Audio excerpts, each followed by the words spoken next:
ونصلي على رسوله الكريم أما بعد فأعوذ بالله من الشيطان الرجيم بسم الله الرحمن الرحيم ما كان محمد أبا أحد من رجالكم ولكن رسول الله وخاتم النبيين صدق الله العظيم وقال رسول الله صلى الله عليه وسلم أنا خاتم النبيين لا نبي بعدي أو كما قال عليه الصلاة والسلام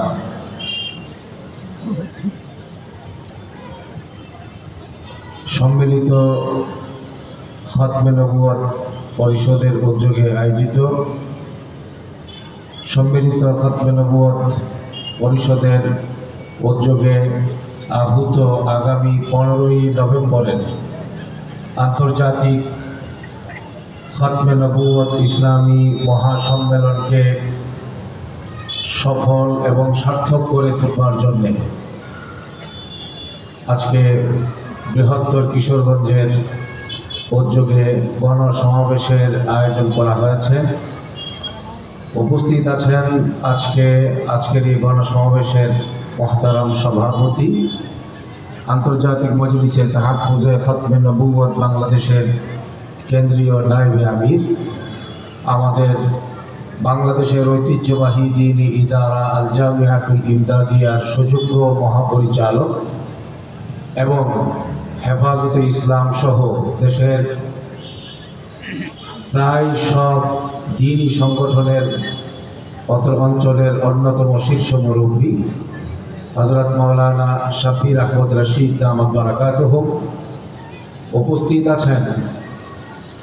আজকের এই গণসমাবেশে আন্তর্জাতিক মজলিসে তাহাফুজে খতমে নবুয়ত বাংলাদেশের সংগ্রামী মহাসচিব এবং সম্মিলিত খতমে নবুয়ত পরিষদের সংগ্রামী সদস্য সচিব উস্তাজুল আসাতিজা হযরতুল আল্লাম মহিউদ্দিন রব্বানী দামাত বারাকাতুহু উপস্থিত আছেন। মঞ্চে বৃহত্তর ময়মনসিংহ এবং বৃহত্তর কিশোরগঞ্জের শীর্ষ এবং আকাবির উলামায়ে কেরাম, সর্বস্তরের তাওহীদি জনতা। আজকের এই গণসমাবেশ কেন? আমাদের জামায়াত আজকে এই বিশাল কলেবরে শহীদি চত্বরে আমরা যা দেখতে পাচ্ছি ইমানি জাগরণ কেন, সেটা আমাদের অনেকের সামনেই বিষয়বস্তু পরিষ্কার আছে। তবে আমাদের আগামী দিনের কর্মসূচি কি হবে, আগামী 15ই নভেম্বরের কর্মসূচিটাকে আমরা কিভাবে সফল করব, সে বিষয়টা নিয়েই আমাকে কিছু বলার জন্য বলা হয়েছে। প্রথমত একটা বিষয় আমরা আশা করি সবাই এই বিষয়ে একমত হব, বাংলাদেশটা এমন এক বাংলাদেশ আন্দোলন ছাড়া কোনো দাবি আদায় হয় না। ছোটখাটো কোনো দাবি দেওয়াও যদি থাকে সেটার জন্য যেমন রাস্তায় নামতে হয়, জাতীয় পর্যায়ের কোনো দাবি আদায়ের জন্য শুধু রাস্তায় নামলে হয় না, রক্ত দেওয়ার প্রয়োজন হয়।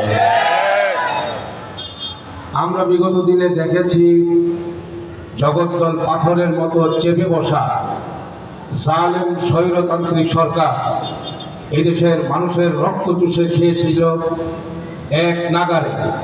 আমাদের এই দেশের আপসহীন উলামায়ে কেরামের কণ্ঠ চিপে ধরে কারো নামে মামলা, কারো উপর হামলা, কাউকে একেবারে নিশ্চিহ্ন করে দেওয়ার চক্রান্তে মেতে উঠেছিল।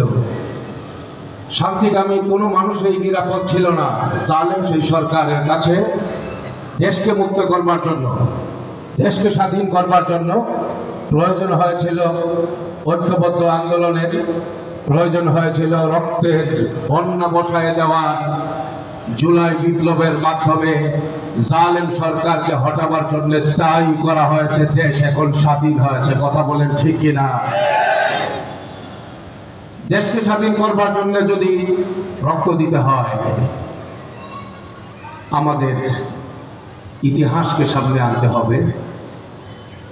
কোরআনে কারীমের উপরে যখন আক্রমণ হয়েছে রাসূলুল্লাহ সাল্লাল্লাহু আলাইহি ওয়াসাল্লামের খতমে নবুয়তের উপর যখন আক্রমণ হয়েছে, শরীয়তের উপর যখন আক্রমণ হয়েছে, ভণ্ড নবুয়তের ভণ্ড দাবিদারের যখন আবির্ভাব হয়েছে সাহাবাদের জামানায় এবং আস্ফালন বেড়ে গিয়েছে, সাহাবারা কিন্তু দেশের জন্য যেমন লড়েছে, দ্বীন কায়েমের জন্য যেমন লড়েছে, খতমে নবুয়তের জন্যও তারা কেউ বসে থাকে নাই। তারা জীবন দেওয়ার জন্য তারা মাঠে ময়দানে গিয়েছে। এতটাই তারা সংগ্রাম করেছেন যে প্রায় 700 সাহাবী খতমে নবুয়তের হেফাজতের জন্য ভণ্ড মুসাইলামাতুল কাজ্জাবকে দুনিয়া থেকে বিদায় করবার জন্য শাহাদত বরণ করেছেন। হুফাজে কোরআন সাহাবায়ে কেরাম, নেতৃস্থানীয় সাহাবায়ে কেরাম উল্লেখযোগ্য পরিমাণে শাহাদত বরণ করেছেন।